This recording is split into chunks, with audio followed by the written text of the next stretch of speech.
Hello दोस्तों, उम्मीद करता हूँ आप लोग अच्छे होंगे। और बहुत हो गई कट ऑफ की बातें। अभी यूट्यूब पे एक अभी ट्रेंडिंग टॉपिक बना हुआ है 67th BPSC pre cut off. अब इस माया जाल से बाहर निकलिए, है ना। ये कट ऑफ के माया जाल से बाहर निकलिए, नहीं तो मेंस मुश्किल हो जाएगा। जो लोग भी सेफ रेंज में हैं, 100 प्लस हैं, आप प्लीज़ मेंस की तैयारी में लग जाइए। अब और इधर उधर करने में आप अपना समय बर्बाद मत कीजिए। और जो लोग 98 से नीचे रह गए हैं या 95 से नीचे हैं, वो आप अपने 68 बीपीएससी प्री के लिए आप तैयारी कीजिए। अब आप बिहार स्पेशल, करेंट अफेयर्स और साइंस, ये 3 जो ऐसा सब्जेक्ट है, आप इसको जितना ज़्यादा से ज़्यादा पढ़िए, ताकि जो भी आप जिस नंबर के लिए आप रह गए हैं उतना आप कवर कर सकें। और जो लोग 105 110 ले आए हैं, आप लोग प्लीज़ इतराइए मत। अभी मेन लड़ाई अभी मेंस में बाकी है। बहुत बड़ा बैरियर है मेंस, इस चीज़ को आप समझिए, है ना। आप प्री में अच्छा स्कोर करके इतना मत आप वो हो जाइए कि आपका मेंस में आप अंडर परफॉर्म कर जाएं। आप मेंस में लगिए, बिकॉज़ बिना मेंस क्लियर किए हुए कुछ नहीं होने वाला है। अगर आप 130 135 या 140 भी ले आते हैं, there is no meaning of that, कोई मतलब नहीं इस चीज़ का। इसलिए आप मेंस में लगिए। अरे 105 110 आया है तो ये स्वाभाविक सी बात है कि यू आर इन।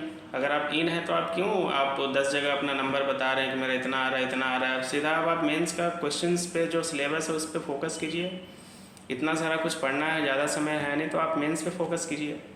और जिनका 5-6 नंबर या 2-4 नंबर से रह रहा है, जो एरिया कमज़ोर रहा है, जो जिसमें आप अंडर परफॉर्मेंस रहे हैं, अंडर परफॉर्म रहे हैं, आप उस चीज़ को असेसमेंट करके अब आगे बढ़िए। एक सप्ताह बहुत हो गया, 30 तारीख को एग्ज़ाम हुआ है, अब काफ़ी 10-11 दिन हो गए। पूजा दशहरा वशहरा भी ख़त्म हो गया, पूजा भी ख़त्म हो गया। अब आप अपने पढ़ाई को फिर से कंटिन्यू कीजिए। वही कट ऑफ, वही क्या रहेगा नहीं रहेगा, क्या डिस्प्यूटेड है। अब तो 12 तारीख का जो डेडलाइन था वो भी ख़त्म होने वाला है भेजने का भी, तो कोई मतलब नहीं है। There is no meaning to discuss over that topic. तो आप क्यों लगे हुए हैं उसमें। अब आप इस चीज़ पे फोकस कीजिए, जो लोग अंडर परफॉर्मेंस रहे हैं, कि अब हमको कैसे 105 110 का आंकड़ा कैसे टच करना है आने वाले एग्जामिनेशन में। जो लोग 105 110 या 100 प्लस स्कोर कर चुके हैं, उनको इस चीज़ पे सोचना है कि अब हम कैसे जीएस पेपर 1 और ऑप्शनल को मिला के 350 का हम बैरियर कैसे क्रॉस करें, ताकि आपका इंटरव्यू कॉल आए। और सिर्फ इंटरव्यू कॉल ही नहीं, जब फाइनल सिलेक्शन भी हो जाएगा। तो मेंस में आप पेपर 1 और ऑप्शनल पे ज़्यादा फोकस कीजिए, ठीक है। और जो लोग नहीं प्री का बैरियर इस बार क्रॉस कर पाए हैं, उन लोग आगे की तैयारी का सोचिए।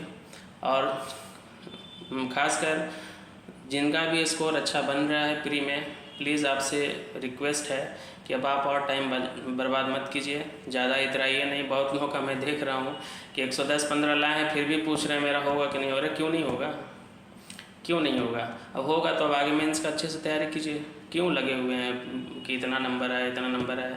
या दैट वाज योर डे, आपका दिन था, आप जो सोचे जो किए वो अच्छा हो गया। आपने थोड़ी मेहनत की, कुछ चीज़ें आपके फेवर में चली गई तो हो गया, ठीक है। लेकिन इसका मतलब ये नहीं ना कि आप अपना मेंस में आप अपना वो नुकसान कर लें। मेरा कहने का मतलब ये है कि you performed well, it is very good. It will be also very good if you perform very well in the mains examination as well। तो आप प्लीज़ फोकस कीजिए आने वाले आप अपना मेंस के लिए। और जो लोग भी अंडर परफॉर्म रहे हैं, वो प्लीज़ अपना जो वीक एरिया है उसको स्ट्रॉन्ग कीजिए, ठीक है। आज का वीडियो बनाने का मकसद यही था कि अब आप कट ऑफ के माया जाल से खुद को निकालिए। Just free your self from the slavery of cut off marks, है ना। नहीं तो ये बहुत बड़ा पेनफुल होता है, और आपका सप्ताह 10 दिन 15 दिन 20 दिन या हो सकता है इनफैक्ट जब तक रिजल्ट ना आ जाए तब तक आपका 1 महीना 1.5 महीना कैसे ले लेगा पता ही नहीं चलेगा। तो आज के लिए बस इतना ही था।